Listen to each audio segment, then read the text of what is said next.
जय हिंद दोस्तों, welcome back to the Assam Prahari of smart IAS foundation. आज के असम प्रहरी का सेशन स्टार्ट करने से पहले सभी को रक्षाबंधन की ढेर सारी शुभकामनाएं। Happy Rakshabandhan to all of you. सारी बहनें जिन्होंने राखी बांधी है, सलोनी, साक्षी, पूजा, सुहानी, गुलाबी दीदी, सबको मेरी तरफ से, पूरे स्मार्ट आईएएस फैमिली की तरफ से, हम सारे भाइयों की तरफ से रक्षाबंधन की ढेर सारी शुभकामनाएं। वो एक लाइन है ना, एक बड़े अच्छा सॉन्ग लिखा है लिरिक्स राइटर ने, फूलों का तारों का सबका कहना है, एक हजारों में हमारी सारी बहना है।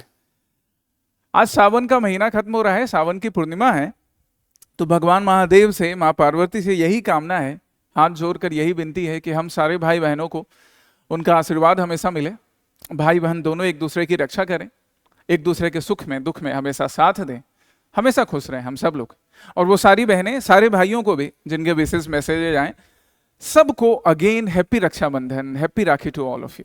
ओके, अब हम आज का अपना असम प्रहरी का सेशन स्टार्ट करते हैं, हमारा weekly Assam specific current affairs analysis, जिसमें हम लोग अगस्त 4 जो लास्ट वीक गुजरा, अगस्त 4 से लेकर अगस्त 9 तक जो असम स्पेसिफिक करंट अफेयर्स थे, आसाम से related different topics, general studies paper 1 से रिलेटेड जनरल स्टडीज पेपर 5 तक, उन टॉपिक्स का इन डेप्थ एनालिसिस करेंगे हमेशा की तरह, प्रीलिम्स और मेंस दोनों पर्सपेक्टिव को ध्यान में रखते हुए। तो जो टॉपिक्स हमारे आज के सेशन में इंक्लूडेड हैं, वो टॉपिक्स कुछ इस तरह से हैं।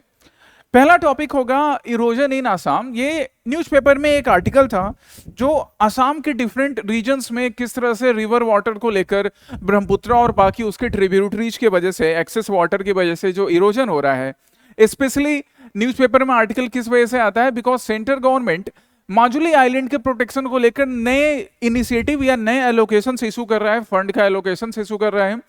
So because of this topic was in news, और इसको हम लोग आज डिस्कस करेंगे सो दैट जीएस पेपर 1 हो या जीएस पेपर 3 डिजास्टर मैनेजमेंट की बात करें, या जीएस पेपर 1 में ज्योग्राफी की बात करें, है ना, रिवर वाटर इरोजन को आप 1 और 3 किसी में क्लासिफाई कर सकते हो, या आसाम स्पेसिफिक जीएस पेपर 5 में, इन किसी भी पेपर में आपको इन टॉपिक से रिलेटेड मेंस के क्वेश्चंस मिलेंगे।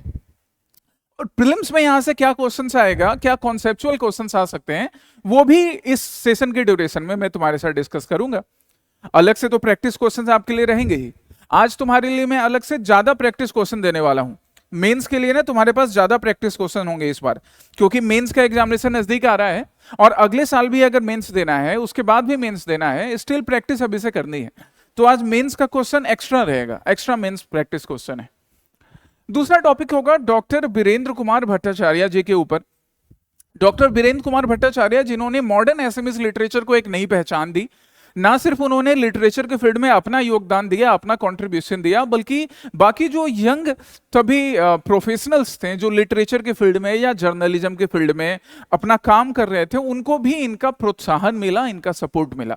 सो इनके कंट्रीब्यूशन से किस तरह से लिटरेचर के फील्ड में आसाम में ग्रोथ होता है, किस तरह से रीजनल और नेशनल लेवल पे ये इंडिया को, आसाम को रिप्रेजेंट करते हैं, वो हम डिस्कस करेंगे। Then the next topic would be high value non-traditional agriculture for rural transformation. यहां पर एग्रीकल्चर से रिलेटेड टॉपिक है, तो बिल्कुल आप GS paper 3, general studies paper 3, general studies paper 5 में क्वेश्चंस एक्सपेक्ट करोगे मेंस में, प्रीलिम्स में भी आ सकता है, या मान लो जीएस पेपर 1 में ही पूछ लिया या 2 में पूछ लिया। ये क्लासिफिकेशन तो इसलिए मैं कर देता हूं ताकि तुम्हें सिलेबस का आइडिया लगे कि अच्छा हम न्यूज पेपर पढ़ रहे हैं या पर्टिकुलर किसी टॉपिक को देख रहे हैं न्यूज में, तो वो किस सिविल सर्विसेज के किस पेपर से रिलेट होता है, that is mayor the purpose. तो यहां टॉपिक क्या कह रहा है, इसमें हम डिटेल में डिस्कस क्या करेंगे, high value non traditional agriculture. अब ट्रेडिशनल एग्रीकल्चर का एक एग्जांपल हो गया पैडी कल्टीवेशन। इंडिया का north eastern part, be it Assam, be it Bengal, be it Bihar, यहां पे पैडी कल्टीवेशन अच्छे खासे नंबर में होता है। ये ट्रेडिशनल कल्टीवेशन का पार्ट है, ट्रेडिशनल एग्रीकल्चर का पार्ट है। नॉन ट्रेडिशनल एग्रीकल्चर्स जहां पे हम स्पाइसेस कल्टीवेशन की बात करेंगे, हॉर्टिकल्चर की बात करेंगे, हनी बी कीपिंग की बात करेंगे, जिससे कि फार्मर्स का इनकम बढ़ेगा एंड ओवरऑल रूरल ट्रांसफॉर्मेशन हो सकता है। That is the theme of this topic, इस टॉपिक का ये थीम होगा। Then the next theme would be related to school education system in Assam. Assam Prahari के पहले भी सेशन में आसाम में जो स्कूल एजुकेशन का स्टेटस है वो मैंने डिस्कस किया है। जो लोग सिंसियरली इसको फॉलो कर रहे हैं उन्होंने क्वेश्चन बनाकर आंसर्स लिखकर भी इवेलुएट करवाया ही है, रेगुलरली फॉलो करो, अगले साल भी एग्जाम देना है तब भी, और इस साल के लिए तो छोड़ने का कोई उपाय ही नहीं है। तो पहले भी हमने स्कूल एजुकेशन पे, इससे पहले भी, even before we have discussed school education system, उसको लेकर क्या चैलेंजेस हैं वो डिस्कस कर चुके हैं। आज हम इसको एक न्यू पर्सपेक्टिव में डिस्कस करेंगे। स्कूल एजुकेशन से रिलेटेड क्या स्टेटस है, क्या challenges school education system Assam में है प्रेजेंट, कैसे उन चैलेंजेस को हम एड्रेस कर सकते हैं, क्या नेसेसरी फैक्ट्स हैं, वो सारा कुछ यहां पर होगा। और देन उसके बाद प्रीलिम्स के लिए आपके लिए प्रैक्टिस क्वेश्चंस और मेंस के लिए एक एक्स्ट्रा प्रैक्टिस क्वेश्चन भी आपके पास होगा आज के सेशन में, ठीक है। बाकी यहां पर जो भी ये टॉपिक्स पढ़ेंगे ना, जैसे इरोजन इन आसाम की बात कर रहे हैं, तो इसमें इंटरनेशनल बेस्ड प्रैक्टिसेस, कई बार जब तुम लोग आंसर लिखकर लाते हो तो ये मैं बोलता हूं ना कि इंटरनेशनल बेस्ड प्रैक्टिसेस इंक्लूड करो। तो वैसे कुछ एग्जांपल्स आज मैं तुमको दिखाऊंगा, पहले भी दिखाया है, इंटरनेशनल बेस्ड प्रैक्टिसेस के। इरोजन से डील करने के लिए ब्राजील में क्या प्रैक्टिसेस अडॉप्ट किए जा रहे हैं, यूएसए में क्या प्रैक्टिसेस अडॉप्ट किए जा रहे हैं, तो ऐसे इंटरनेशनल बेस्ड प्रैक्टिसेस के एग्जांपल्स भी देना है हमें, वो भी इंक्लूड किया है मैंने आज के सेशन में। Now read and reflect section की बात करें, रीड एंड रिफ्लेक्ट सेक्शन जो आपकी रीडिंग और अंडरस्टैंडिंग कैपेबिलिटी बढ़ाने के लिए है। यहां पे जो दो टॉपिक मैंने डिसाइड किया है, पहला है अगस्त 7 आसाम ट्रिब्यून का एक article, reviving Assam's handloom sector.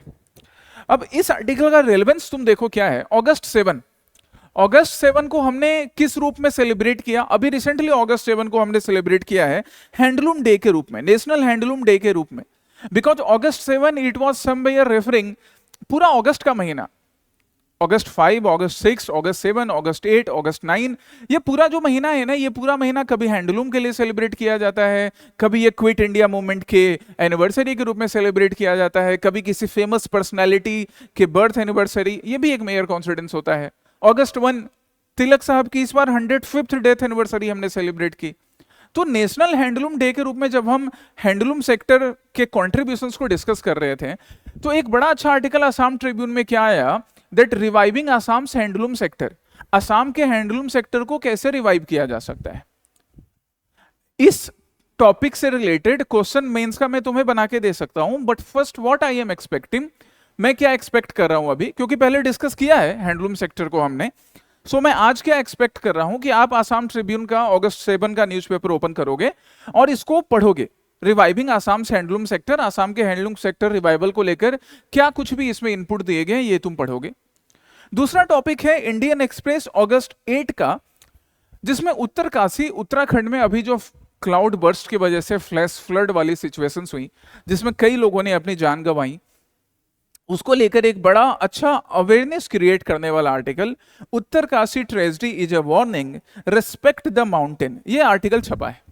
So read this two articles, ये आपको जीएस पेपर 5 में या यूपीएससी के लिए जीएस पेपर 3 में, एपीएससी के लिए जीएस पेपर 3 में या ऐसे लिखने में हेल्प करेगा। That is the purpose of read and reflect section. Read and reflect section का यही पर्पस है। और अब हम आते हैं फर्स्ट टॉपिक पर, इरोजन इन आसाम पर। ओके, चलिए, इरोजन इन आसाम, यहां पर हम देखेंगे आसाम के डिफरेंट रीजन्स में किस तरह से इरोजन की वजह से ना सिर्फ लैंड का बल्कि लैंड के साथ साथ ह्यूमन लाइफ का भी लॉस होता है, इकोनॉमी को भी इंपैक्ट करता है। आप न्यूज़पेपर क्लिपिंग्स देख सकते हो that centre sanctions rupees 56.34 crore project to address erosion in Majuli. Even ये जो हेडलाइन है ना, this headline can be used as, this can be used in writing answer. आप अपने आंसर लिखने में इस पॉइंट को, इस हेडिंग को भी यूज कर सकते हो कि सेंट्रल गवर्नमेंट 56.34 करोड़, कम से कम 56 करोड़ या अराउंड 50 करोड़, इतना तो याद रखोगे, इतना अमाउंट सैंक्शन कर रहा है माजुली में इरोजन को एड्रेस करने के लिए। ये आपके फैक्ट का भी एक पार्ट हो जाएगा, आंसर लिखने में हेल्प करेगा। तो अब इतना एक माजुली रीजन के लिए अगर लगभग 50 करोड़ 56 करोड़ रुपया सेंटर एलोकेट कर रहा है, इट मीन्स पूरे आसाम के लिए इरोजन एक बड़ा चैलेंज है। So why this challenge is occurring, क्यों ये चैलेंज ऑकर होता है, कैसे इससे डील कर सकते हैं, गवर्नमेंट के क्या स्ट्रक्चर हैं अभी, वो डिस्कस करते हैं। हम कॉन्टेक्स्ट की बात कर रहे हैं, that what is the context. तो कॉन्टेक्स्ट अभी तुमको यहाँ न्यूज़पेपर आर्टिकल में दिखा ही कॉन्टेक्स्ट, उसे प्रेजेंट कैसे कम करेंगे हम अपने मेंस के आंसर में। तो हम इस तरह से लिख सकते हैं that the centre has sanctioned, centre ने, और ये पहली बार सैंक्शन नहीं किया है, the centre has sanctioned funds under phase 5 of the protection of Majuli island from flood and erosion. मतलब ये फेज 5 है, इसके पहले भी फंड सैंक्शन किया गया है, हो सकता है आगे भी जरूरत पड़े, अराउंड 56.34 करोड़ का। अब जब फेज 5, एक फेज, दो फेज, तीन फेज, फोर्थ, फिफ्थ फेज तक सेंटर को फंड एलोकेट करना हो रहा है, स्टेट उठ फंड का यूज कर रहा है, तो दो चीज सामने आती है। एक तो seriousness related to controlling the river, controlling the erosion in Majuli and in other regions of Assam, और दूसरा क्या हमें समझ में आता है कि इन फंड्स का प्रॉपर यूज नहीं हो पा रहा है, तभी हमें फेज 5 तक पहुंचना पड़ जाता है कि पहले के फेजेज में जो सक्सेस मिले वो लिमिटेड थे। देखेंगे क्यों ऐसा होता है। आंसर लिखने के लिए इंट्रोडक्शन की बात करें तो आप ऐसे स्टार्ट कर सकते हो, this is just an example. ये आसाम प्रहरी के सेशन में मैं तुम्हें इंट्रोडक्शन और कंक्लूजन के लिए जो लिख कर देता हूं, ये बस आपके आंसर राइटिंग में हेल्प हो इसलिए लिखता हूं कि आप इस तरह से आंसर लिख सकते हो। आप लिख सकते हैं introduction that Majuli river island which was once one of the world's largest river island, even अभी भी वर्ल्ड के लार्जेस्ट रिवर आइलैंड में अपना पोजीशन होल्ड करता है, लेकिन फिर भी इरोजन के वजह से ना इसकी जो एरिया है वो एरिया कम होता जा रहा है।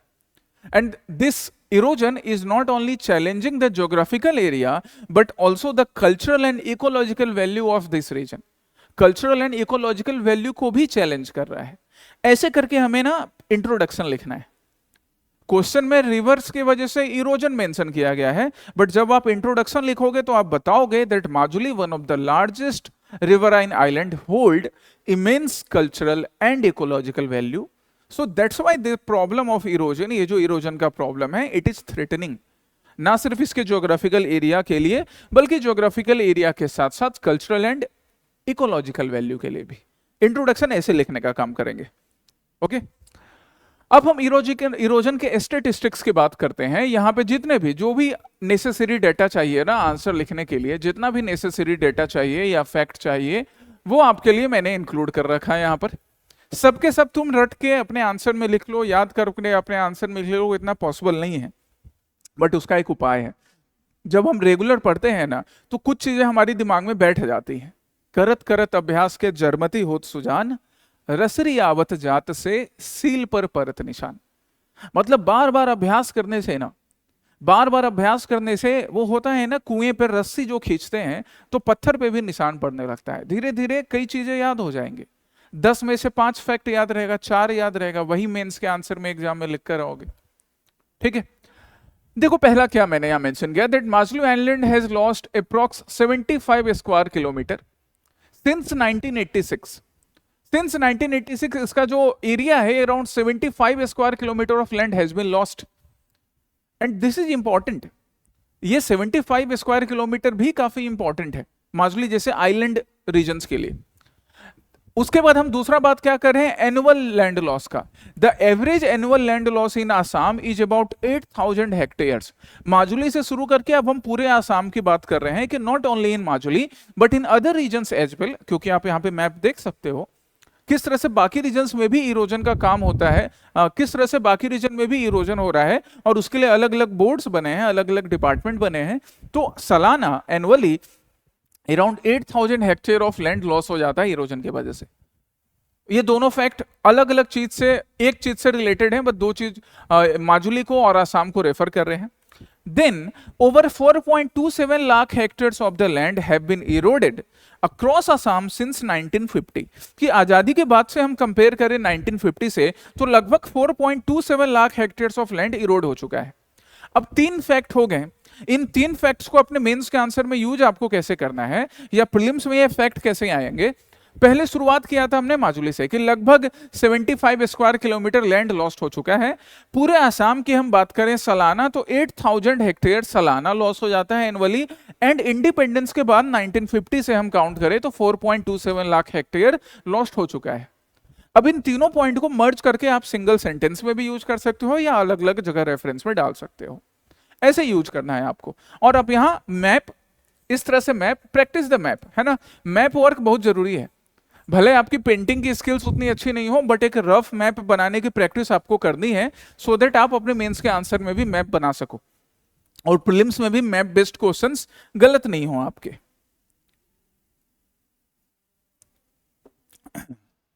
अब हम बात करते हैं कि माजुली के अलावा बाकी और जो रीजन जो कि इरोजन प्रोन रीजन है वो कौन कौन से रीजन है? तो एक तो माजुली आइलैंड हमें मिल ही गया, माजुली आइलैंड जोरहाट उसके पास का region. Goalpara, it is also facing threat due to river water erosion. Dhubri, South Salmara, Mankachar region. Morigaon, Barpeta, Dibrugarh, Lakhimpur, Dhemaji region. So from here ये सारे जो रीजन है, this shows that not only riverine island like Majuli, but many other regions in Assam are facing the threat of river water erosion. और ये examples आपको अपने answer में use करना है, इन रीजन्स का नाम भी, कि ये जो थ्रेट है ये सिर्फ माजुली स्पेसिफिक नहीं है, बल्कि माजुली के अलावा बाकी रीजन्स में भी रिवर वाटर की वजह से, रिवर्स की वजह से या बाकी चीजों की वजह से भी इरोजन का थ्रेट मेंटेन रहता है।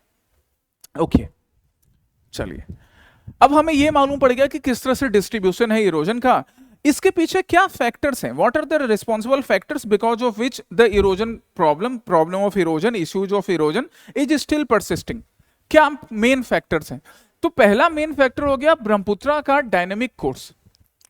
यहां पे कुछ ऐसी बात नहीं है जो तुम्हें मालूम नहीं है, बस आपको ना ऐसे हेडिंग के फॉर्म में अरेंज करके लिखने आना चाहिए। ब्रह्मपुत्रा रिवर ना, ब्रह्मपुत्रा रिवर हो या गंगा रिवर हो, ये जो भी ग्लेशियल रिवर्स हैं, ये ना अपने कोर्स भी कई बार फ्रिक्वेंटली चेंज करती हैं। एकदम बड़ा चेंज नहीं होगा, मेजर चेंज नहीं होगा, but even minor changes they play a very important role. और ब्रह्मपुत्रा है, हम गंगा रिवर की भी बात करेंगे, वो भी इरोजन का काम करता है। दैट्स वाई अभी आप देख सकते हो ना, हिमाचल प्रदेश में, उत्तराखंड में, उत्तर प्रदेश में, हिमाचल को नहीं काउंट करेंगे, उत्तराखंड में, उत्तर प्रदेश में, बिहार में, बंगाल में, कई जगह पर इरोजन्स की प्रॉब्लम होते हैं, कई जगह पर गांव का गांव बह जाता है। So due to frequent dynamic course, इस वजह से भी ना इरोजन का प्रॉब्लम होता है। रिवर्स अपने आसपास के जो भी उसके बैंक्स होते हैं, बैंक्स को कट करने का काम करता है। दूसरा क्या, सिस्मिक एक्टिविटी वाला, अच्छा दूसरा क्या, हेवी सेडिमेंट वाला रीजन। सिस्मिक एक्टिविटी पर भी हम आएंगे।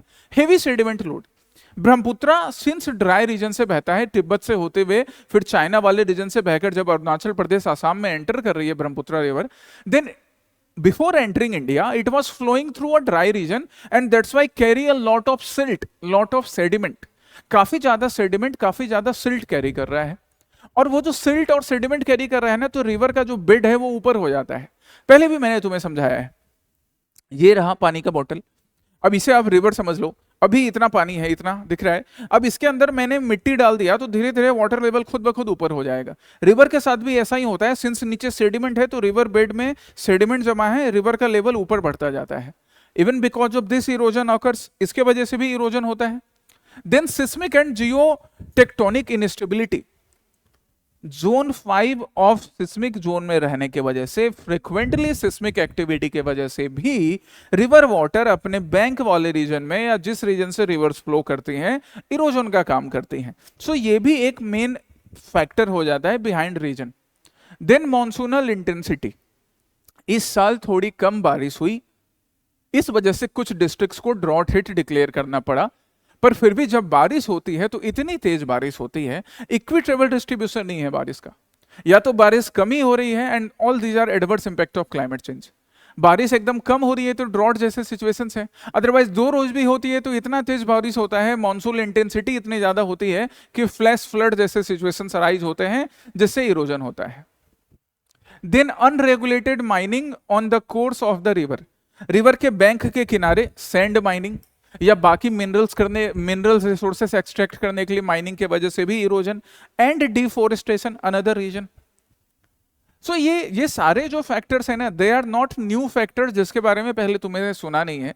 क्या फैक्टर्स हमने यहाँ लिखे? सिस्मिक एक्टिविटी वाले जोन 5 में रहने की वजह से, अनरेगुलेटेड माइनिंग की वजह से, अनप्रेसिडेंटेड मानसून की वजह से, या क्लाइमेट चेंज और मानसून के इंपैक्ट की वजह से, डिफोरेस्टेशन की वजह से, डायनेमिक कोर्स की वजह से, हेवी सेडिमेंट।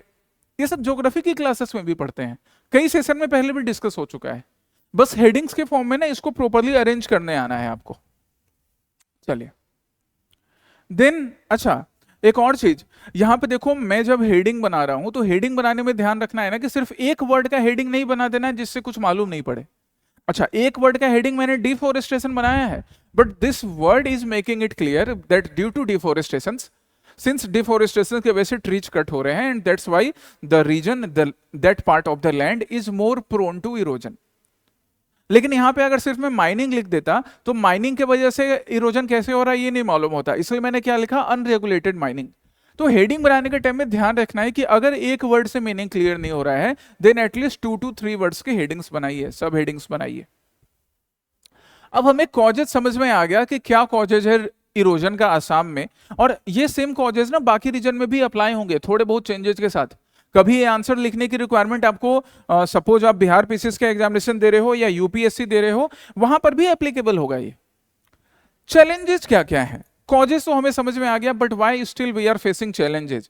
तो पहला चैलेंज हो जाएगा, अगर हम बात करें चैलेंज को क्लासिफाई करने का, तो डिलेड मास्टर प्लान्स। अभी जैसे मैंने बोला ना कि सेंटर का फंड जो है वो फेज 5 में एलोकेट हो रहा है, इट मींस फेज 1 से लेके 4 तक भी फंड एलोकेशन का काम चला होगा या बाकी चीजें चली होंगी, टेक्निकल सपोर्ट हो, रिसर्च सपोर्ट हो, बट स्टिल हम ना मास्टर प्लान इंप्लीमेंट करने में काफी डिले करते हैं। We have technical limitations. हम अभी भी जापान पर या बाकी नेशन से रिसर्च शेयर तो करते हैं बट उन टेक्निकल नॉलेज को इंप्लीमेंट नहीं कर पाते हैं। एग्जीक्यूशन डिले, सिविल सर्वेंट्स की रिस्पॉन्सिबिलिटी है कि ऐसे एग्जीक्यूशन डिलेज ना हो, बट ऐसे एग्जीक्यूशन डिलेज होने की वजह से ही प्रोजेक्ट बॉटलनेक में फंस जाता है। बॉटलनेक में फंसना, ये बॉटलनेक का प्रॉब्लम, ये यहाँ बॉटलनेक पतला होता है ना, ये बॉटल का पूरा साइज हो गया, बॉडी हो गया, बॉटलनेक पतला है। तो गवर्नमेंटल इनएफिशिएंसी की वजह से हमारा जो प्रोजेक्ट होता है ना वो प्रॉपर्ली इंप्लीमेंट नहीं हो पाता है। इनएडुकेट मेंटेनेंस, जो भी एग्जिस्टिंग इंफ्रास्ट्रक्चर है, चाहे हमने चेक डैम्स बनाए हो, रिवर एम्बैंकमेंट्स बनाए हो, उनका मेंटेनेंस मैनेजमेंट अच्छा नहीं होता है, इनएडुकेट मेंटेनेंस होता है। And human displacement, human displacement specially from Majuli and lower Assam districts. Human encroachment भी, ह्यूमन इंक्रोचमेंट भी, ये भी आप एक चैलेंज लिख सकते हो, that human encroachment on the river banks.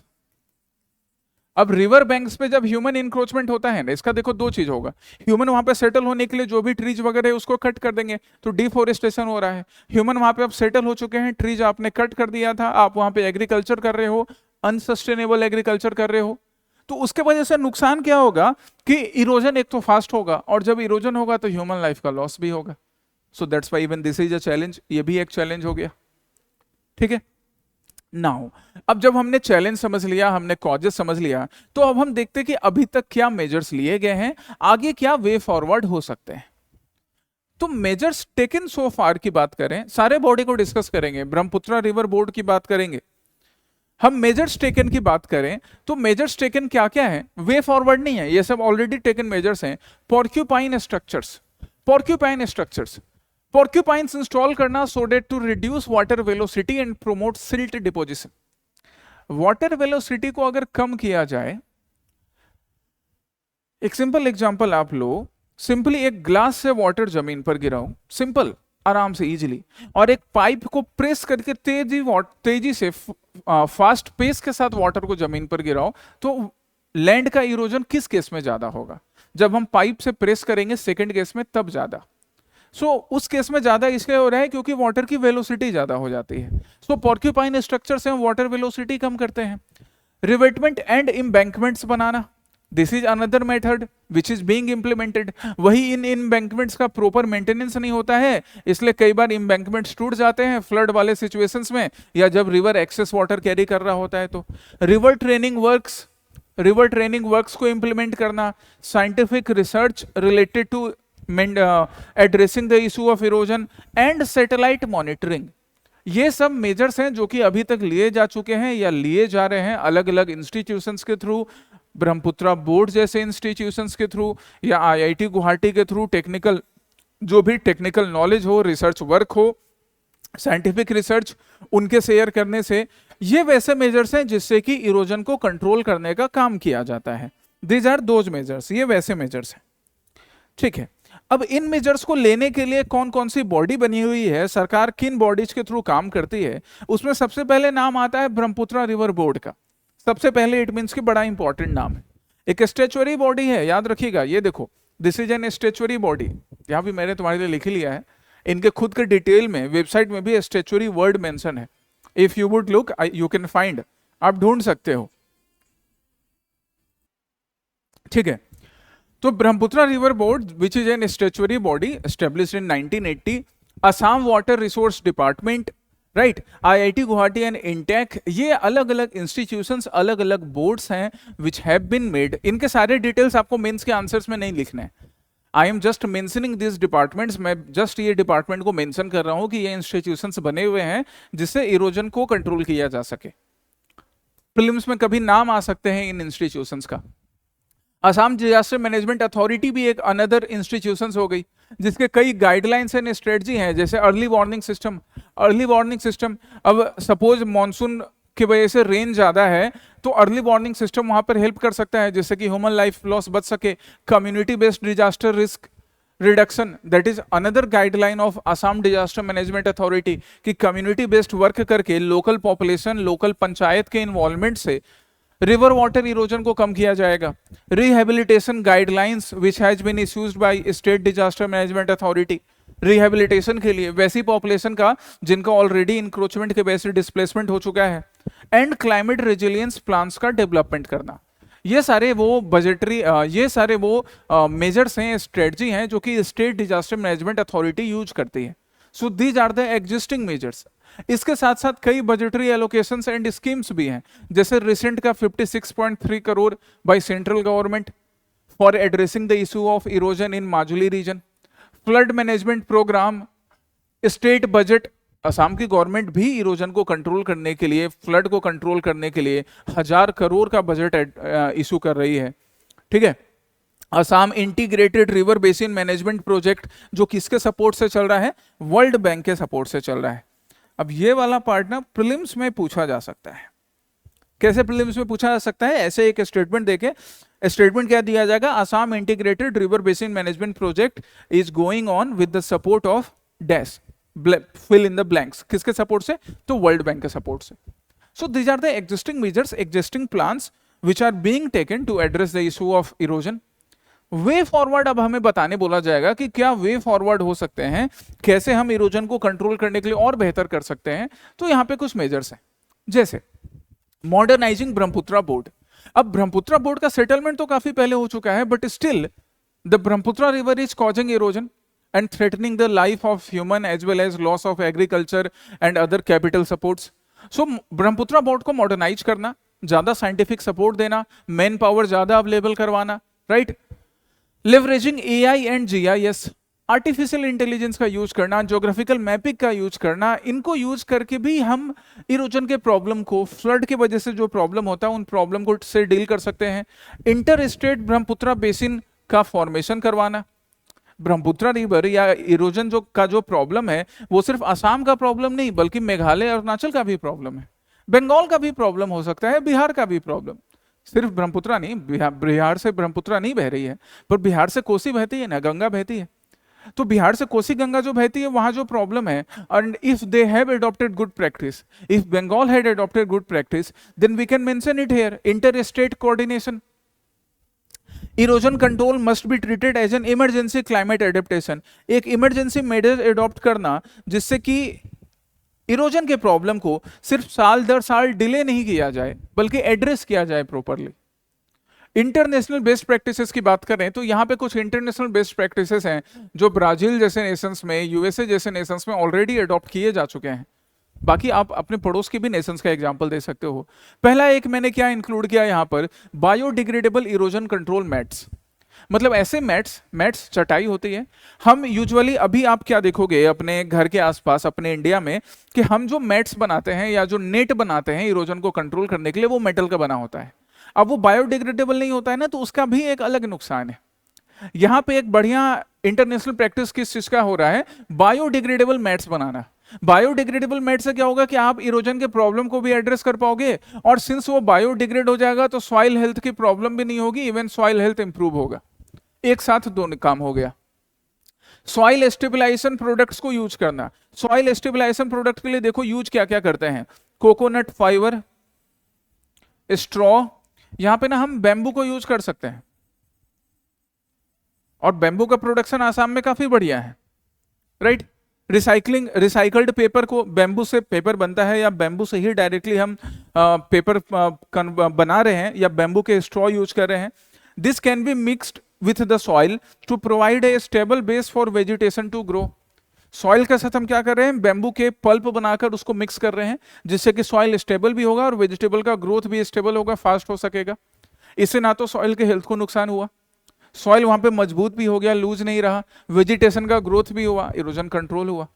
So these are some of the best practices, international best practices हैं, जिससे इरोजन की प्रॉब्लम को एड्रेस किया गया है कई जगहों पर, और हम अपने यहाँ आसाम में या बिहार, बंगाल, इंडिया के किसी भी पार्ट में अप्लाई कर सकते हैं।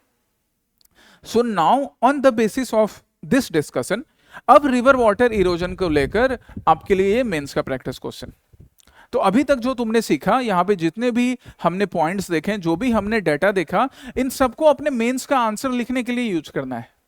सबके सारे के सारे पॉइंट्स नहीं डालने हैं, सारे के सारे डाटा आपको एक आंसर में नहीं इंक्लूड करना है, फिर वो 250 वर्ड्स का नहीं, फिर वो 100 वर्ड्स 1000 वर्ड्स का आंसर हो जाएगा।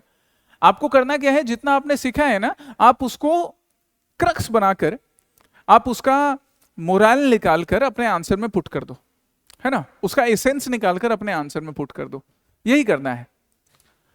नेक्स्ट क्वेश्चन है related to doctor Birendra Kumar Bhattacharya, his contribution in the field of literature. Literature में इन्होंने क्या कंट्रीब्यूशन किया है उसको डिस्कस करेंगे अभी। आप अभी इन्हें देख सकते हैं।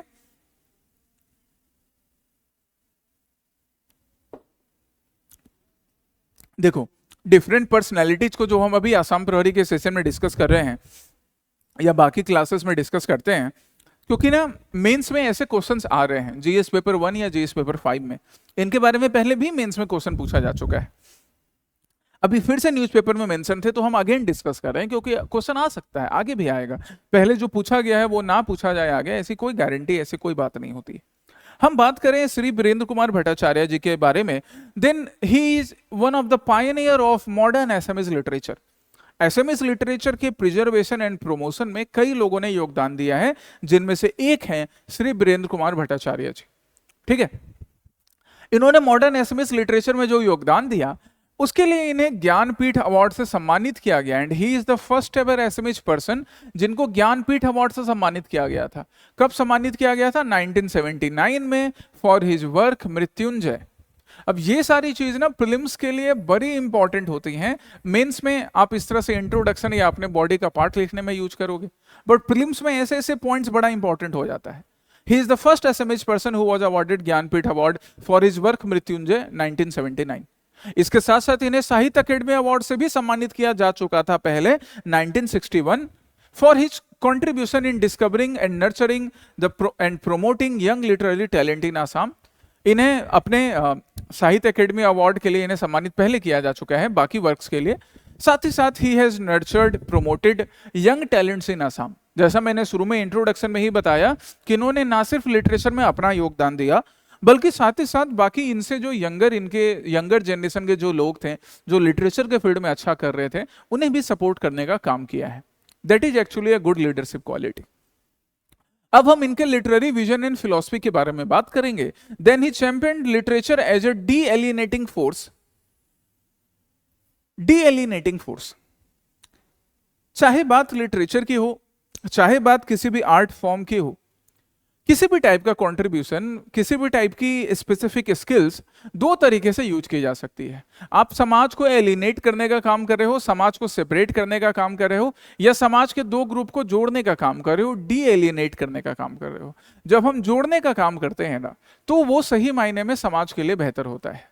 इन्होंने अपने लिटरेचर से, अपनी कलम की ताकत से कभी भी समाज में डिवीजन करने का काम नहीं किया, बल्कि समाज को और जोड़ने का काम किया। रीजनल आइडेंटिटी को प्रमोट करके उसे नेशनल प्लेटफॉर्म पर लाने का काम किया। तो यहां ये रीजनलिज्म नहीं प्रमोट कर रहे थे, रीजनल आइडेंटिटी को प्रिजर्व एंड प्रमोट करके नेशनलिज्म प्रमोट कर रहे थे। दैट इज हिज कॉन्ट्रीब्यूशन, ये इनका कॉन्ट्रीब्यूशन है। And that's why it is said that he advocated the principle of Anekantavada. इसको हम जैनिज्म की क्लासेस में पढ़ते हैं, अनेकांतवाद। अब तुम बोलोगे कि सर ये जैन थे क्या? ये जैन थे, हिंदू थे, मुसलमान थे, वो बात नहीं हो रही है। बात ये हो रही है कि जैनिज्म का जो प्रिंसिपल है अनेकांतवाद, थ्योरी ऑफ मल्टीफोल्ड ट्रूथ या मेनी साइडेडनेस भी बुला सकते हैं, कि एक रियलिटी को ना मल्टीपल फॉर्म में एक्सप्लेन किया जा सकता है। एग्जाम्पल तुम्हें बताया था ना, ये एग्जाम्पल अभी, ये बॉटल है। अब इस बॉटल को कैसे एक्सप्लेन किया जाएगा? That a bottle which has 1/4 of water. अब वाटर है इसमें कि ग्लूकोज है इसमें, इसमें नींबू का पानी है, कैसे मालूम पड़ेगा? Then you can explain it you having multiple imagination कि इसमें वाटर है, लेमन वाटर है, ओआरएस है। सो किसी भी ट्रुथ को, किसी भी रियलिटी को मल्टीपल फॉर्म में एक्सप्लेन किया जा सकता है। भगवान राम की तरह है, भगवान अल्लाह की तरह है, वाहिगुरु जीसस की तरह है, मल्टीपल फॉर्म में, यही बात है। सो ही एडवोकेटेड, अनेकांतवाद इन्होंने एडवोकेट किया। दैट्स वाई हम कहते हैं कि ये डी एलिनेटिंग फोर्स को प्रमोट कर रहे थे, एलिनेटिंग फोर्स नहीं, de alienating force. And that's why he emphasized the role of art in inner harmony amid life's chaos and nurturing patient love। इन्होंने बोला कि आर्ट जो है वो लोगों के लाइफ में पहले से जो केओस मचा है ना, उस केओस को कम करके लोगों को एक यूनाइटेड, लोगों को एक पीसफुल लाइफ जीने के लिए या सोसाइटी को यूनाइटेड बांध कर रखने के लिए अपना कंट्रीब्यूशन आर्ट दे सकता है। किस थीम में इन्होंने काम किया है, क्या क्या इनके इंपॉर्टेंट थीम थे, तो हम क्लासिफाई करें, देन इनके थीम को क्लासिफाई किया जा सकता है इन कैटेगरी में, इनर रिबेलियन एंड रेजिलियंस। यहाँ पे रिबेलियन का मतलब डिवीजन के लिए नहीं है, यहाँ पे इनर रिबेलियन है कि अपने अंदर लड़ाई लड़ना ताकि आप अपने अंदर के नेगेटिव फोर्सेस को हरा सको। यही कहीं जैनिज्म में भी जब हम पढ़ते हैं तो हम क्या पढ़ते हैं जैनिज्म में, that when a person acquires the knowledge then he becomes able to conquer the negative traits. अपने अंदर जो भी नेगेटिव ट्रेट्स है, एंगर है, करप्शन है, ग्रीड है, लस्ट है, आप उसको अगर जीत लेते हो तो आप जैन कहलाते हो। कुछ वही बात यहां पर कर रहे हैं। सोशल क्रिटिक, एक दूसरा इनके वर्क का थीम क्या हुआ, सोशल क्रिटिक। समाज में जो कुछ भी बुराइयां थी उन बुराइयों को क्रिटिसाइज करना। Portrayal of women, he portrayed the women in a very good form. He challenged the patriarchal norms which were present in Assam और which were present in different parts of India, not only in Assam। इन्होंने Naga society के बारे में भी काफी कुछ लिखा। इन्होंने इंडिया की बाकी सोसाइटी से भी लेसन्स लेकर कई अपने वर्क में, अपने जर्नल्स में, अपने लिटरेचर में मेंशन किया है। तो जो भी पैट्रियार्कल नॉर्म्स प्रेजेंट था, विमेन के स्टेटस को लेकर जो कुछ भी चैलेंजेस थे, विमेन के फ्रीडम के ऊपर जो कुछ भी बाउंडिंग्स थे, इन्होंने उसको चैलेंज किया, उसको क्रिटिसाइज किया। And promoting human dignity after conflict, चाहे नागा कॉन्फ्लिक्ट की बात हो या फिर इंडिपेंडेंस के बाद आसाम में कॉन्फ्लिक्ट्स की बात हो, इंडिया के अलग रीजन में कॉन्फ्लिक्ट्स की बात हो, उसको भी इन्होंने बड़े अच्छे से अपने आर्टिकल्स के थ्रू, अपने लिटरेचर के थ्रू प्रमोट करने का काम किया है। तो उसी थीम को फॉलो करते हुए हम इनके कुछ वर्क्स देखते हैं, जैसे Rajpathe Ringiai. This is a work which is promoting rural, which is showcasing rural class conflict and the illusion of equality. Iyaruingam, ये नागा मूवमेंट को प्रेजेंट कर रहा है, जिसके लिए इन्हें साहित्य अकेडमी अवार्ड भी दिया गया। आई मृत्युंजय, और ऐसे कई अवार्ड्स, कई पोइट्री, कई सॉन्ग्स, इवन कुछ तो अनपब्लिश्ड ट्रेवलॉग भी रहे जो इनकी रसिया यात्रा, रसिया विजिट पे मेंशन्ड है। ये सारे इनके इंपॉर्टेंट वर्क्स में क्लासिफाई किए जा सकते हैं अमंग मेनी अदर वर्क्स। कई और वर्क हैं, उनमें से ये कुछ इंपॉर्टेंट वर्क्स हैं। तो ये प्रीलिम्स के लिए आप याद रखिएगा, ऐसे इंपॉर्टेंट वर्क्स इनके। मेंस में भी आंसर लिखने में, रेफरेंसेस देने में काम आएगा। अब यहां पर मैंने एक मृत्युंजय का मेंशन किया, तो हम जरा इन दोनों वर्ड को ना डिटेल में देखते हैं, क्योंकि इनके ये दोनों जो वर्क हैं, ये दोनों वर्क आपको इनके काम को और बेहतर समझने में हेल्प करेगा, आंसर्स लिखने में हेल्प करेगा। मृत्युंजय, मृत्युंजय मतलब क्या होता है मृत्युंजय का? हाँ, भगवान शिव की बात कर रहे थे, मृत्युंजय वर्ड समझाना जरा। मृत्युंजय एक जो नॉवल है, इट वॉज बिल्ट, 3 दोस्तों की कहानी, और 3 दोस्तों के अलावा बाकी जो लोग सॉरी, मृत्युंजय में 3 दोस्त नहीं, वो यारुइंगम में है 3 दोस्त। मृत्युंजय जो है ना, मृत्युंजय 1942 के अराउंड, जब भारत में क्विट इंडिया मूवमेंट चल रहा था। कोइंसिडेंस देखो कितना बढ़िया है, अभी हम क्विट इंडिया मूवमेंट की एनिवर्सरी मना रहे थे अगस्त 8 को, और आज हम लोग यहाँ कोइंसिडेंटली भट्टाचार्य जी के बारे में पढ़ रहे हैं, जिन्होंने मृत्युंजय वर्क लिखा। इनके कालजयी रचनाओं में से एक, इनके इमोर्टल वर्क्स में से एक है। इन्होंने मेंशन किया कि किस तरह से क्विट इंडिया मूवमेंट के ड्यूरेशन में, क्विट इंडिया मूवमेंट के ड्यूरेशन में होता क्या है, गांधी जी और बाकी लीडर्स को अचानक से अरेस्ट कर लिया जाता है अगली सुबह। तो क्विट इंडिया मूवमेंट ने 2 डायरेक्शन लेता है, एक जो लोग गांधी जी के पीस नॉन वायलेंट आइडिया पे चल रहे थे, और दूसरा कुछ ऐसे आइडियाज होते हैं जहां पे वायलेंस का भी यूज होता है। पैरेलल गवर्नमेंट का फॉर्मेशन होता है, रेलवे ट्रैक को उड़ा दिया जाता है, ब्रिटिश पुलिस स्टेशन में आग लगा दी जाती है। तो कुछ ऐसे लोग थे जिन्होंने अपने जान की बाजी लगाकर अंग्रेजों को भगाने के लिए इवन दूसरा तरीका भी अडॉप्ट किया। उसी कहानी को रिप्रेजेंट कर रहा है मृत्युंजय। किस तरह से आसाम में लोगों ने कंट्रीब्यूट किया, अपनी रीजनल आइडेंटिटी को ब्लेंड किया नेशनल नैरेटिव या इंडियन नैरेटिव के साथ। दूसरा पक्ष है यारू इंगम। यारू इंगम में ये तीन दोस्तों की कहानी बता रहे हैं, जो तीन दोस्त नागा सोसाइटी, तीन दोस्त और बाकी भी कैरेक्टर्स हैं बट मेनली ये तीन दोस्त हैं। किस तरह से ये तीन दोस्त चेंजिंग नागा सोसाइटी में 1940s 1950s की नागा सोसाइटी में 1960s की नागा सोसाइटी में जो पॉलिटिकल सोशल चेंजेस हो रहे थे उस टाइम में, किस तरह से इन तीन दोस्तों ने तीन अलग अलग डायरेक्शन लिया, क्या चैलेंजेस थे यूथ के, क्या चैलेंजेस सोसाइटी में तभी होता था, ये इन्होंने यारू इंगम से रिप्रेजेंट करने का काम किया है। तो ये दोनों ने इनके बड़े इंपॉर्टेंट वर्क है, इन दोनों वर्क को याद रखिएगा। मृत्युंजय 1942 के क्विट इंडिया मूवमेंट की कहानी, और यारू इंगम 1950s 1960s 1960s के टाइम में, 50s के टाइम में नागा सोसाइटी में क्या चेंजेस हो रहे थे, सोशल पॉलिटिकल चेंजेस क्या थे, उसको रिप्रेजेंट करने का काम। ठीक है, नाउ हम रामधेनु में इनके एज एन एडिटर, इन्होंने रामधेनु जर्नल में क्या रोल प्ले किया है उसकी भी बात करते हैं, because that is very important. चलिए, as an editor of Ramdhenu, he did not only served the Assamese literature, but he also discovered, nurtured and promoted young literary talent.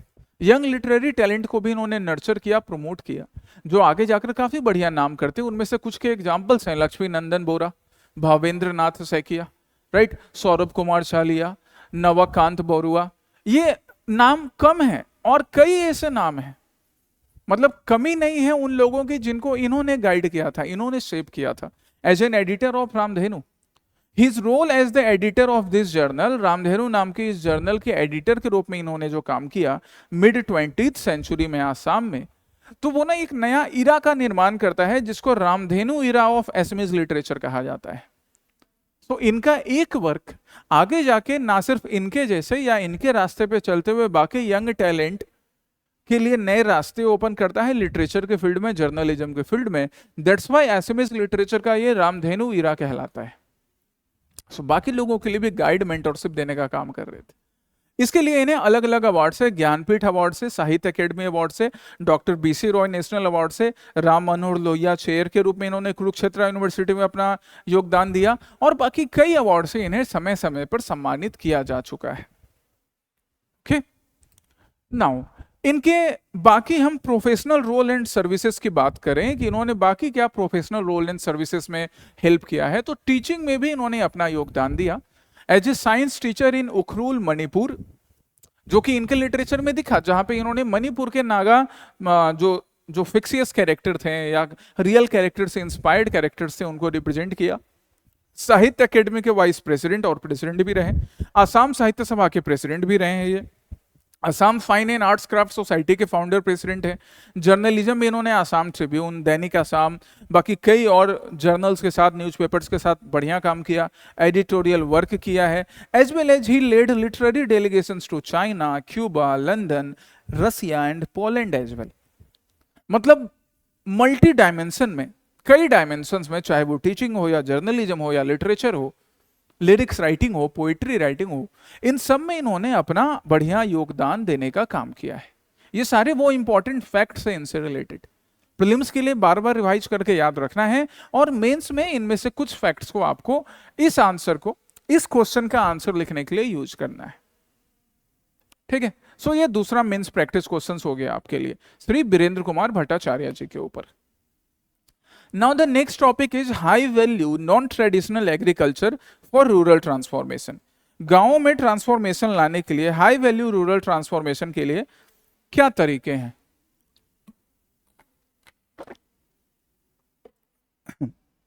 चलिए, अब बात यहां पर क्या हो रही है? बात ये हो रही है कि नॉन ट्रेडिशनल एग्रीकल्चर को प्रमोट करना, जिससे ओवरऑल रूरल ट्रांसफॉर्मेशन हो सके।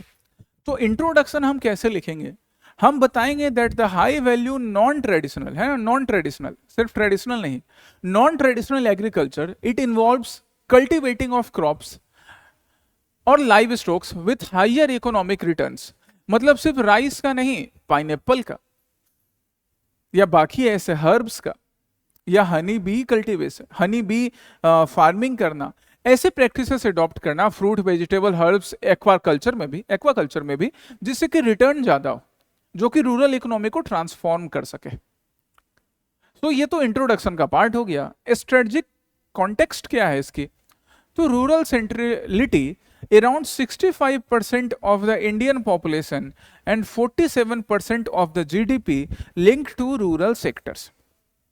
हमारा जो रूरल सेक्टर है वो इंडिया की जीडीपी में लगभग 50% के अराउंड 47%, 47 जो 50 के बराबर है जीडीपी में कंट्रीब्यूट करता है, और इंडिया का लगभग 65% पॉपुलेशन वो रूरल सेक्टर से बिलोंग कर रहा है। दैट्स वाई रूरल सेक्टर में अगर हम नॉन ट्रेडिशनल एग्रीकल्चर मेथड्स को प्रोमोट करें तो पूरा रूरल ट्रांसफॉर्मेशन पॉसिबल है। दूसरा क्या? Diversifying beyond staple crops. अब स्टेपल क्रॉप्स क्या हो गए? तो स्टेपल डाइट नॉर्थ ईस्ट के लिए राइस हो गया, कहीं व्हीट होता है इंडिया के वेस्टर्न नॉर्थ वेस्टर्न पार्ट में। तो इन स्टेपल क्रॉप से आगे निकलना यही नॉन ट्रेडिशनल एग्रीकल्चर मेथड्स है, and that's why it would support the Atmanirbhar Bharat initiative. It would help in doubling the farmers income, जिसका सरकार ने टारगेट रखा हुआ है। बाकी सस्टेनेबल डेवलपमेंट गोल्स को भी फुलफिल करने में, चाहे वो 1 हो, 2 हो, 5 हो, 13 हो, इन सब सस्टेनेबल डेवलपमेंट गोल्स को फुलफिल करने में भी नॉन ट्रेडिशनल एग्रीकल्चरल मेथड्स अपना इंपॉर्टेंट रोल प्ले कर सकते हैं। ओके, देन सिग्निफिकेंस को अब हम डिटेल में डिस्कस करेंगे अलग अलग हेडिंग्स में डिवाइड करके। पहला हमने क्या हेडिंग बनाया? पहले हमने हेडिंग बनाया increasing income and diversification. Farmers के ओवरऑल रूरल एरिया में रहने वाले लोगों की इनकम को इंक्रीज करना और डाइवर्सिफाई करना। कैसे भैया? जनरेटिंग हाई मार्जिन, क्योंकि हम हाई रिटर्न की बात कर रहे थे तो मार्जिन ज्यादा हो रहा है। Diversifying income not only related to the cultivation of staple crops, otherwise उनके अलावा बाकी डिफरेंट क्रॉप्स के भी कल्टीवेशन, बाकी डिफरेंट प्रैक्टिसेस को अडॉप्ट करना जिससे डाइवर्सिफिकेशन होगा। एलिवेटिंग रूरल जीडीपी को ओवरऑल एलिवेट करना, जिसके लिए हनी फार्मिंग या फिर सिल्क या फिर special teas, special coffees, mushroom farming, इन सबसे रिलेटेड फार्मिंग्स को अगर हम प्रमोट कर रहे हैं then overall rural GDP elevate होगी। एग्जांपल्स में आप क्या दे सकते हो? Farmers diversifying into aquaculture can generate new revenue streams by raising fish, shrimp. इनकी काफी डिमांड होती है इंडिया के नॉर्थ ईस्टर्न पार्ट में और बाकी कई पार्ट्स में फिश की काफी डिमांड है, एंड दैट्स वाई अगर एक्वाकल्चर को बेहतर तरीके से किया जाए तो फार्मर्स इनकम इंक्रीज होगा। Social and rural development, social and rural development से कैसे कनेक्ट करेंगे? तो यहां पर ना हम विमेन की बात करेंगे, हम रूरल यूथ की बात करेंगे। That women and rural youth, women वैसे भी इंडिया में एग्रीकल्चर की हम बात कर रहे हैं ना, तो विमेन तो एक इंपॉर्टेंट पार्ट है, और साथ ही साथ रूरल यूथ जो कि अगर सपोज गवर्नमेंट जॉब्स में जिसे नौकरी नहीं मिल रही है लेकिन अगर वो एग्रीकल्चर के बेस्ट प्रैक्टिसेस या न्यू प्रैक्टिसेस अडॉप्ट कर रहा है तो एम्प्लॉयमेंट जनरेशन वहां से भी तो होगा ना, right? So that's why high participation of women and rural youth, it would foster the overall rural empowerment, overall rural empowerment को फॉस्टर करेगा, इवन एग्री टूरिज्म को भी प्रोमोट करेगा। एग्जाम्पल दे सकते हो सिक्किम का, एग्जाम्पल दे सकते हो आप मेघालय का, नागालैंड का, आसाम के पर्टिकुलर किसी रीजन का जहां पर न्यू इनोवेटिव मेथड से एग्रीकल्चर हो रहा है। दिस प्रोमोट्स एग्री टूरिज्म, ये एग्री टूरिज्म को प्रोमोट करता है। तो इस तरह से ओवरऑल सोशल चेंज भी होंगे, पॉजिटिव सोशल चेंज भी होंगे, पॉजिटिव सोशल सिग्निफिकेंस रहेगा। ठीक है जी। और किस हेडिंग्स में हम इनके सिग्निफिकेंस देख सकते हैं? Enhanced food security and nutritional benefits, that not only for generating income, not only for making social cohesion, but nutritional benefits भी increase करने के लिए, फूड सिक्योरिटी के लिए भी हम नॉन ट्रेडिशनल मेथड को अडॉप्ट करेंगे, क्योंकि ट्रेडिशनल मेथड से कभी कभी क्रॉप्स का प्रोडक्शन वो स्टेगनेंट हो जाता है, आगे नहीं बढ़ रहा होता है। नॉन ट्रेडिशनल मेथड से हम उसको इंक्रीज करेंगे जिससे फूड सिक्योरिटी का प्रॉब्लम नहीं होगा, न्यूट्रिशनल वैल्यू ज्यादा इंक्रीज होंगी। Okay, sustainable agriculture and resource management. अब सस्टेनेबल एग्रीकल्चर क्या हो गया? तो कम केमिकल यूज करना, जिसको हम लो केमिकल फुटप्रिंट बोलते हैं। केमिकल हम कम यूज कर रहे हैं ना, तो हम आगे के स्टेप्स में भी केमिकल कम जाएगा। जैसे इंटीग्रेटेड पेस्ट मैनेजमेंट। अब पेस्ट कंट्रोल फार्मर्स के लिए एक इंपॉर्टेंट पॉइंट होता है। जब पेस्ट कंट्रोल फार्मर्स के लिए इंपॉर्टेंट पॉइंट है लेकिन वो पेस्ट कंट्रोल के लिए कम केमिकल्स का यूज कर रहा है, तो वही केमिकल्स ना बहते हुए कम पहले से यूज कर रहा है। जैसे सपोज पहले केमिकल्स यूज किया जाता था, पर्टिकुलर हम एरिया की बात करें, वहां पे केमिकल यूज किया जा रहा है 10 लीटर केमिकल पेस्टिसाइड्स, अब केमिकल्स यूज किया जा रहा है 7 लीटर। तो ये 7 लीटर में कुछ केमिकल्स वो ऑब्वियसली पेस्ट को मारने के काम होंगे, कुछ बारिश के पानी से या फिर इरिगेशन के पानी से बहते हुए रिवर वाटर या पॉन्ड तक पहुंचेगा, या लीचिंग करते हुए ग्राउंड वाटर तक पहुंचेगा। तो सिंस कम केमिकल यूज किया जा रहा है, देन आगे नेक्स्ट सक्सेसिव स्टेज में भी केमिकल्स कॉन्टेमिनेशन कम हो पाएगा। सॉइल हेल्थ को मेंटेन करना, बायोडाइवर्सिटी को मेंटेन करना, इसके लिए क्रॉप्स रोटेशन या नए क्रॉप्स मेथड को अडॉप्ट करना। हम जब भी राइस कल्टीवेशन की बात करते हैं तो राइस कल्टीवेशन जो होता है, राइस फील्ड्स जो होती हैं, these are the largest source for methane emission. Methane emission के लिए लार्जेस्ट सोर्स है, तो मिथेन एमिशन के लिए लार्जेस्ट सोर्स है। बट अगर हम न्यू मेथड्स अडॉप्ट करें, इवन राइस के ही कल्टीवेशन की बात कर रहे हैं, न्यू मेथड्स अडॉप्ट करें जहां पर through out the crops cultivation हम जो राइस का जो रूट है उसको पानी में डुबो कर नहीं रखना है, तो कम मीथेन का एमिशन होगा, जिससे हम क्लाइमेट चेंज को भी एड्रेस कर सकेंगे। ओके, चलिए, ये आपके सिग्निफिकेंस हो गए। नाउ अब मैंने यहाँ पर ना कुछ फैक्ट्स आपके लिए मेंशन किए हैं, क्योंकि मैं एग्जांपल्स आपके तुम्हें क्या दे रहा था, बी कीपिंग का एग्जांपल दे रहा था, सेरीकल्चर सिल्क का एग्जांपल दे रहा था, उनसे रिलेटेड आपके लिए यहाँ पे कुछ फैक्ट्स प्रेजेंट हैं। जैसे बी कीपिंग से रिलेटेड फैक्ट्स कि क्या मार्केट में स्टेटस है, इकोलॉजिकल मल्टीप्लायर में किस तरह से बी कीपिंग को यूज कर सकते हैं, सिग्निफिकेंस क्या होगा। ये सारे के सारे पॉइंट्स ना, अगेन आई एम रिपीटिंग कि ये आपको रटना नहीं है। मेंस के आंसर में एक चीज मैं क्या देख रहा हूं, तुम जब मेंस का आंसर लिख रहे हो तो ट्राई क्या कर रहे हो कि पूरा एक बार में याद कर लो फिर मेंस का आंसर लिखो। नहीं, एक बार में याद नहीं होगा गाइस, तुमको बिल्कुल नहीं होगा। एक बार में याद ही हो जाता है ना, फिर सिविल सर्विसेज की तैयारी इजी हो जाती। ऐसे नहीं है, थैनोस वाला सिस्टम नहीं है कि चुटकी बजाएं पूरा सिलेबस खत्म हो गया, वैसा नहीं चलता है। यहां आपको बार बार पढ़ना होता है। आपको यहां से ना कुछ फैक्ट्स निकालने हैं कि अच्छा बी कीपिंग से क्या क्या पॉजिटिव कंट्रीब्यूशन हो सकता है। 2 फैक्ट आपके दिमाग में रहेंगे, आप ध्यान से पढ़ोगे, अगले बार फिर रिवाइज करने पे 2 नए याद हो जाएंगे। दूसरा हो गया सेरीकल्चर। सेरीकल्चर के फील्ड में किस तरह से हम लोग, क्या स्टेटस है प्रेजेंट सेरीकल्चर का, किस तरह से सेरीकल्चर के फील्ड में इंप्रूवमेंट ला सकते हैं, कौन सी स्कीम है। स्मॉल टी ग्रोवर्स के लिए क्या स्टेटस है, इकोनॉमिक स्टेटस क्या है, इनके लाइफ में कैसे इंप्रूवमेंट लाया जा सकता है। तो ये आपके लिए ना, और मशरूम कल्टीवेशन साथ में, तो ये सब नॉन ट्रेडिशनल एग्रीकल्चर वाले पार्ट में आ जाएंगे। मशरूम कल्टीवेशन हो गया, स्मॉल टी ग्रोवर्स के लाइफ में पॉजिटिव चेंजेस, सेरीकल्चर, और साथ में क्या यहाँ पर आप देख सकते हो honey bee farming, right. So these are the 4 example, non traditional agriculture के ये 4 एग्जाम्पल्स हैं जिसको आप इंक्लूड कर सकते हो अपने आंसर लिखने में। उनसे रिलेटेड जो भी नेसेसरी फैक्ट्स है वो यहाँ पे मेंशन है, बस फैक्ट्स मेंशन है। दैट्स वाई इसमें कुछ एक्सप्लेन करने वाली बात नहीं है कि मैं लाइंस को पढ़ पढ़ के तुम्हें सुनाऊं, इसी पढ़िएगा आप। But still there are some challenges, कुछ चैलेंजेस अभी भी हैं, कुछ बॉटलनेक्स अभी भी हैं। क्या बॉटलनेक्स एंड चैलेंजेस है? तो इंडिया में नॉन ट्रेडिशनल एग्रीकल्चर को प्रमोट करने का सबसे बड़ा चैलेंज पता है क्या होता है? Lack of skills and lack of awareness on technology, lack of awareness on modern development in agriculture. हमारे फार्मर्स कई बार हम देखते क्या है कि they are more dependent on traditional form of agriculture methods, ज्यादा वो ट्रेडिशनल फॉर्म पे डिपेंडेंट होते हैं। तो ट्रेडिशनल फॉर्म पे इतनी ज्यादा डिपेंडेंसी होती है, इसके वजह से कोई भी नॉन ट्रेडिशनल चीज आता है ना, नया आता है, उसको लेकर काफी हेजिटेशन होता है, उन तक वो नॉलेज पहुंच भी नहीं पाता है। ये एक बड़ा चैलेंज है, ये भी यहाँ एक्सप्लेन किया ही है मैंने। एक एक करके हेडिंग में देखते हैं। High initial cost, this is another challenge.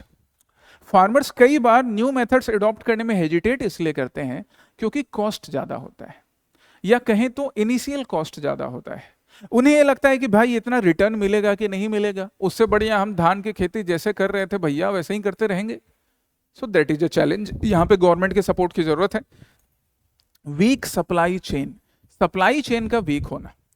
Farmer ने प्रोड्यूस तो कर दिया, या हनी का प्रोडक्शन तो हुआ, लेकिन हनी के प्रोडक्शन को किस तरह से स्टोर किया जा सकेगा प्रॉपरली, या किस तरह से उसको मार्केट में प्रोवाइड किया जाएगा, मार्केट तक पहुंचाया जाएगा, कैसे उसका एक्चुअल प्राइस लिया जाएगा, वो वीक रहता है। मार्केट इंफॉर्मेशन वीक रहता है। There are many tribes, many farmers, indigenous farmers honey का ही एग्जांपल हम ले रहे हैं, चलो हनी का बढ़िया एग्जांपल है। मेनी इंडिजीनियस फार्मर्स हैं जो ऑर्गेनिक हनी का कल्टीवेशन कर रहे हैं in different parts of India, पूरे इंडिया में, बट उनको इन्फॉर्मेशन नहीं है कि वो अपने उस पर्टिकुलर ऑर्गेनिक हनी को या स्पेसिफिक सिग्निफिकेंस वाले हनी को जिसमें कोई मेडिसिनल प्रॉपर्टी है उसको मार्केट में अवेलेबल कैसे करवाएं, कैसे उसको अमेजोन तक लेकर जाएं, कैसे फ्लिपकार्ट तक लेकर जाएं। इसकी वजह से भी उनका एक्सप्लॉयटेशन होता है। यहाँ पे सिविल सर्वेंट्स के भी बड़ी इंपॉर्टेंट रोल है। मेरे एक सीनियर जो कि काफ़ी सीनियर हम लोगों से, कॉलेज के सीनियर, वेस्ट बंगाल में उनकी पोस्टिंग थी। पहले भी मैंने कई बार क्लासेस में एग्जांपल दिया है, सुंदरवन रीजन में। और वहाँ सुंदरवन रीजन में से उन्होंने क्या किया, जब सुंदरवन रीजन में एज एन IAS ऑफिसर वहाँ वो पोस्टेड थे सुंदरवन रीजन के गांव में, देन ही ऑब्जर्व्ड कि वहाँ पे जो ट्राइब्स हैं, जो विलेजर्स हैं, वो एक बढ़िया ऑर्गेनिक हनी प्रोड्यूस करते थे जिसमें बढ़िया फ्रेग्रेंस थी, टेस्ट बढ़िया था, मेडिसिनल प्रॉपर्टी थी, लेकिन गांव के लोग खा जाते थे। साहब हमारे जो सर थे वो सिंस वो as an IAS officer posted थे, तो साहब तक भी कुछ लोगों ने पहुंचाया। उन्होंने सिर्फ उसका टेस्ट लेके वहीं नहीं रह गए, उन्होंने उसको प्रॉपरली पैकेज किया, कोऑपरेटिव सोसाइटी का फॉर्मेशन किया, आज अमेजॉन, फ्लिपकार्ट और डिफरेंट प्लेटफॉर्म पे बिकता है। तो सिविल सर्वेंट का बड़ा इंपॉर्टेंट रोल हो जाता है। क्लाइमेट चेंज का इंपैक्ट होना, ये भी नॉन ट्रेडिशनल एग्रीकल्चर को फ्लड के वजह से, ड्रॉट वाले सिचुएशंस की वजह से इंपैक्ट करता है, as well as labour shortage भी। हम ये देखते हैं that the youth population of villages they migrate to urban centres. Urban centres में फैक्ट्री में काम करने के लिए या बाकी चीज़ों में, इवन लो वेजेज इंडस्ट्री में भी काम करने के लिए चले जाता है। वो अपने गांव में रहकर एग्रीकल्चरल ट्रांसफॉर्मेशन में ज़्यादा इंटरेस्ट नहीं दिखाता। इसके लिए सरकार की भी रिस्पॉन्सिबिलिटी है, सिविल सर्वेंट्स की भी रिस्पॉन्सिबिलिटी है, NGO ग्रुप्स की भी रिस्पॉन्सिबिलिटी है कि यूथ को समझाएं कि एग्रीकल्चरल ट्रांसफॉर्मेशन करके भी अपने इकोनॉमिक नीड्स को, अपने फाइनेंशियल नीड को फुलफिल किया जा सकता है। So these are some challenges, ये कुछ चैलेंजेस हो गए। पॉलिसी एंड एक्शन एजेंडा की बात करें कि क्या कुछ पॉलिसी एंड एक्शन एजेंडा अभी एग्जिस्ट कर रहे हैं, तो यस, क्रेडिट इनोवेशन मैकेनिज्म, किसान क्रेडिट कार्ड देना, प्रोडक्शन लिंक्ड इंसेंटिव देना, क्लस्टर इंफ्रास्ट्रक्चर का डेवलपमेंट करवाना, डिजिटल इंक्लूजन ऑफ फार्मर्स, उनको डिफरेंट सपोर्ट्स देना, चाहे वो IMD के सपोर्ट्स हों या फिर सर्टिफिकेशन को प्रमोट करना। कहीं पर कोई पर्टिकुलर हनी का प्रोडक्शन हो रहा है, मशरूम का प्रोडक्शन हो रहा है, चिली का प्रोडक्शन हो रहा है, नागा चिली का, किंग चिली का, भूत झोलकिया का, इनको GI टैग दिलवाना है ना। कॉर्पोरेट सोशल रिस्पॉन्सिबिलिटी के थ्रू मल्टीनेशनल कंपनीज सपोर्ट करेंगे अगर, ग्रीन इंसेंटिव्स देना, कम्युनिटी पार्टिसिपेशन करना, these are some of the initiative policy action agenda है, या इनको हम वे फॉरवर्ड में भी इंक्लूड कर सकते हैं कि इनके हेल्प से नॉन ट्रेडिशनल एग्रीकल्चर को प्रमोट किया जा सकता है। And now mains practice question based on that topic. उस टॉपिक पर बेस्ड आपके लिए मेंस का प्रैक्टिस क्वेश्चन। नेक्स्ट टॉपिक पे आ जाओ, last but not the list topic for today's session, school education system इन असम।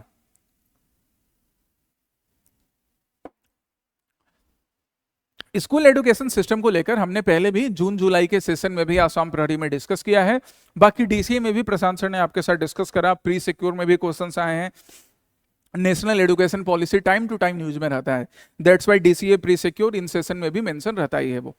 आज हम इसको एक नए पर्सपेक्टिव से देखेंगे। न्यूज़पेपर आर्टिकल पे तुम देखो तो यहाँ क्या लिखा हुआ है, school education system in Assam. Sub heading क्या है, quality school education in Assam continues to decline. अभी भी क्वालिटी एजुकेशन आसाम में डिक्लाइन कर रहा है स्कूल एजुकेशन में, despite various government intervention and infrastructural efforts. कि सरकार अपने तरफ से एफर्ट्स कई लगा रही है, बिल्कुल लगा रही है, निजुत मोइना 2.0 स्कीम और ऐसे कई स्कीम जहां पे सरकार अपने तरफ से पूरा एफर्ट लगा रही है, चाहे साइन लैंग्वेजेस को इलेक्टिव सब्जेक्ट के रूप में प्रमोट करना हो, बट फिर भी कहीं ना कहीं स्कूल एजुकेशन में डिक्लाइन भी देखा जा रहा है। तो ये दोनों चीज पैरेलली कैसे चलती हैं, कैसे एड्रेस किया जा सकता है, देखते हैं। पहले हम इसके कॉन्टेक्स्ट की बात करेंगे। कॉन्टेक्स्ट क्या है या इंट्रोडक्शन क्या है कि school education in Assam it runs through obviously pre primary, primary, middle, high and higher secondary stages, but still it face many challenges.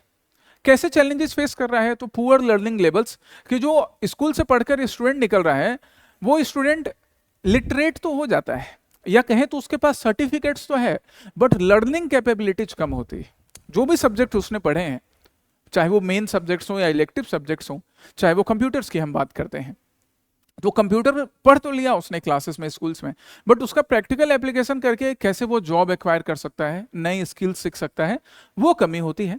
Lack of cooperation between teachers and parents, parents और teachers के बीच cooperation कम होना। एक इसको आप यहाँ से भी एड्रेस कर सकते हो that during the days of results, जब बोर्ड के रिजल्ट्स आते हैं, देन कई बार हमने ऑब्जर्व किया है that the students they feel very pressurised, काफ़ी प्रेशराइज फील करते हैं ड्यू टू परसेंटेज। आउटकम क्या आ रहा है, रिजल्ट के रूप में आउटकम क्या आ रहा है, परसेंटेज के रूप में आउटकम क्या आ रहा है। Overcrowding in classroom contribute to this difficulties, ये कुछ चैलेंजेस हैं, और भी कई चैलेंजेस जिसको हम लोग अभी आगे डिस्कस करने वाले हैं एक एक करके हेडिंग्स में। देखो क्या चैलेंजेस हो गए हमारे। पहला चैलेंज, और आसाम को अपने कंसर्न में रखकर हम डिस्कस करेंगे, quality decline from primary to secondary. किस तरह से primary to secondary quality decline हो रहा है। We have observed a decline since 1970s when vernacular schools thrived even in urban pockets।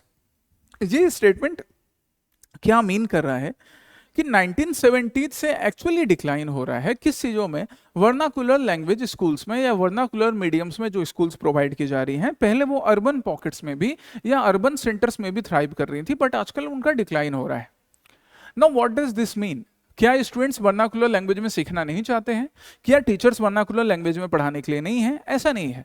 Pre primary school में या प्राइमरी स्कूल में या सेकेंडरी या हायर सेकेंडरी स्कूल्स में पढ़ाना कैसे है, वही न्यू एजुकेशन पॉलिसी बड़ा इंपॉर्टेंट रोल प्ले करेगी।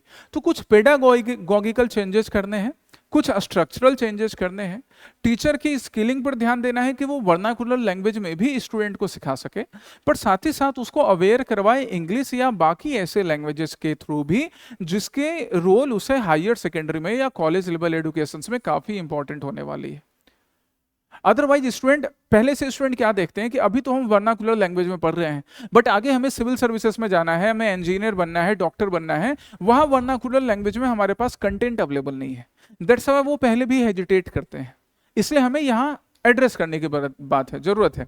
Vernacular versus English medium shift, ये जो पॉइंट अभी मैंने एक्सप्लेन किया वो यहाँ आ गया। दूसरा क्या, infrastructural gap.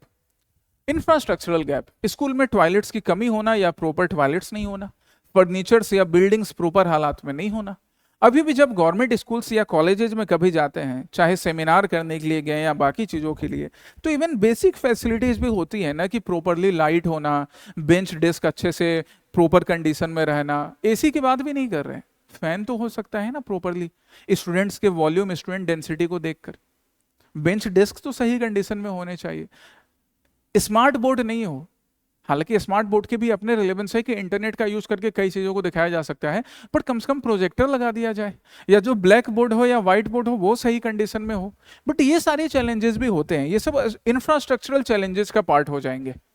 So these are the challenges because of which the school education system is declining or the outcome is declining. Teacher deficit and mismatch.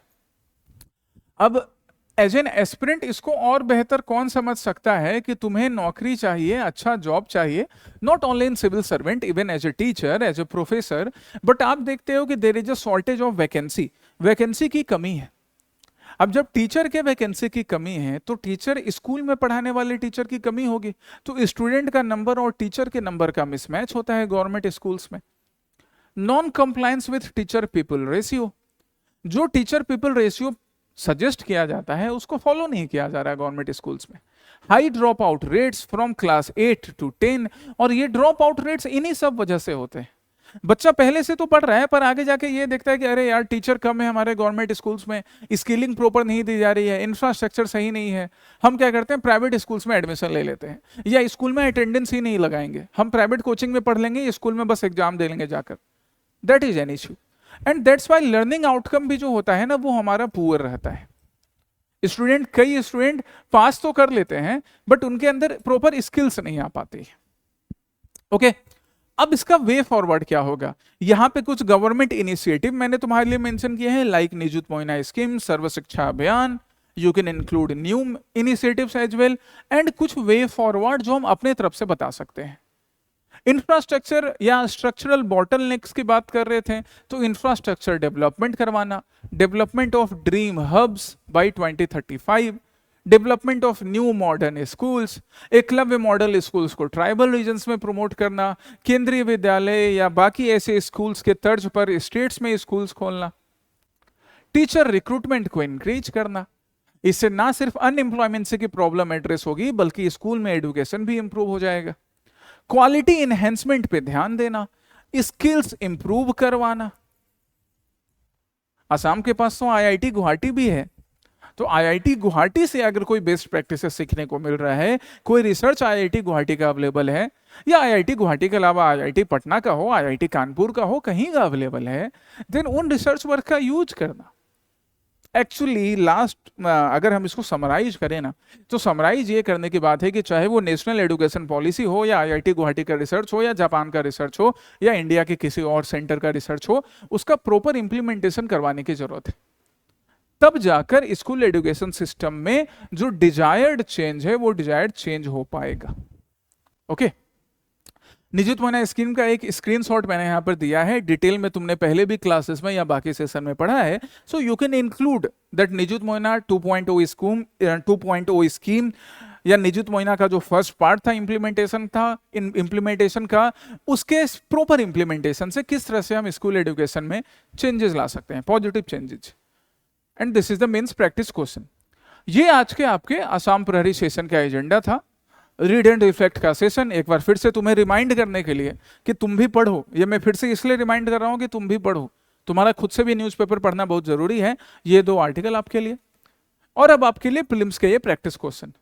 अच्छा, जैसा मैंने बोला था कि मेंस का एक एक्स्ट्रा प्रैक्टिस क्वेश्चन है, वो अभी सेशन के एंड में, मेंस का एक्स्ट्रा प्रैक्टिस क्वेश्चन। ये प्रीलिम्स के क्वेश्चन है, पहले आपको इसको अटेम्प्ट करना है और कमेंट सेक्शन में आंसर बताना है।